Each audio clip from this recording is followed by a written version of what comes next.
Alors, le retour de Di Montezemolo, je peux résoudre les problèmes de Ferrari, déclare-t-il. L'ancien PDG propose ses services à la Scuderia.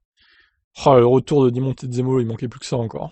Après une saison très décevante pour Ferrari, qui selon les critères fut sa pire depuis 30 à 40 ans, l'ancien PDG de la marque, Luca Di Montezemolo, s'avoue attristé et inquiet pour son ancien team. Il laisse entendre qu'il sait exactement ce qui ne fonctionne pas chez les Rouges.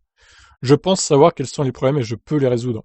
Je sais ce qu'il faut faire à temps, a déclaré Di Montezemolo. Mais je vois avec beaucoup de regrets une équipe Ferrari faible, loin des premières places et ça m'inquiète car c'est un moment très difficile pour l'équipe. C'est une Ferrari très différente de celle que je gérais. Elle fait très attention à la bourse, elle a augmenté la production des voitures de route, mais pour la première fois, elle a un leadership qui ne connaît pas la Formule 1. Louis Camilleri a démissionné pour des raisons de santé de son poste de PDG, et Di Montezemolo aura vu Stefano Domenicali comme homme de la situation, mais l'ex-PDG de Lamborghini va désormais diriger la Formule 1. Ah, il peut pas tout faire, hein, c'est sûr, diriger la F1, diriger Ferrari. Après la démission de Camilleri, j'espère qu'ils choisiront bien le nouveau PDG car il y a une équipe à renforcer. Je suis désolé de le dire, mais il y aurait eu une personne parfaite pour diriger Ferrari. Je parle de Domenicali, dont je suis sûr qu'il fera très bien son travail dans son nouveau rôle. Alors, faut quand même avouer que Domenicali, à l'époque, il a été très critiqué hein, quand il dirigeait Ferrari aussi. Donc, on nous ressort que c'est l'homme de la situation, mais moi, j'en suis pas si sûr que ça. Non, par contre, moi, je pense qu'Arriva Bene, au final, il était pas si mal. Je comprends pas pourquoi ils l'ont viré.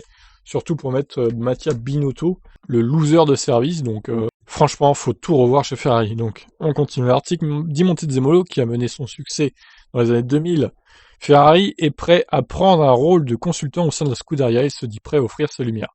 S'ils veulent entendre des suggestions, je serai heureux de les partager. J'aime beaucoup Ferrari. Ce sont des moments très difficiles à cause du manque de victoires et je veux éviter de créer d'autres éléments de controverse. J'essaie d'être constructif, mais je suis inquiet car Ferrari n'a pas mené un seul tour dans toute la saison. Il y a des problèmes qui viennent de loin, et il crée des questions sur l'avenir. L'Italien note que Binotto est très seul dans l'équipe, et analyse deux axes de problèmes à résoudre. Ils sont doubles. Tout d'abord, il y a une organisation horizontale qui ne tient pas la route en Formule 1. Elle est typique de ceux qui manquent d'expérience et de connaissances et peut-être même d'humilité pour voir comment les meilleures équipes sont organisées ou comment Ferrari elle-même a été organisée.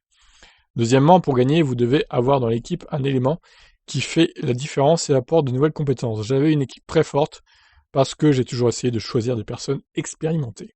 Bring back Di Montezemolo du coup. Hein. Ah ouais, pourquoi pas, retour dans les années 2000, c'est parti. Hein. Au point où ils en sont, Ferrari, pourquoi pas tenter, j'ai envie de dire. Bon ben voilà, je vous laisse réagir à ce que vous voulez, le retour, vous, en tant que fan de Ferrari, de Di Montezemolo, au sein de l'équipe, aux commandes de l'équipe. Je vous laisse réagir dans les commentaires. Ciao, ciao.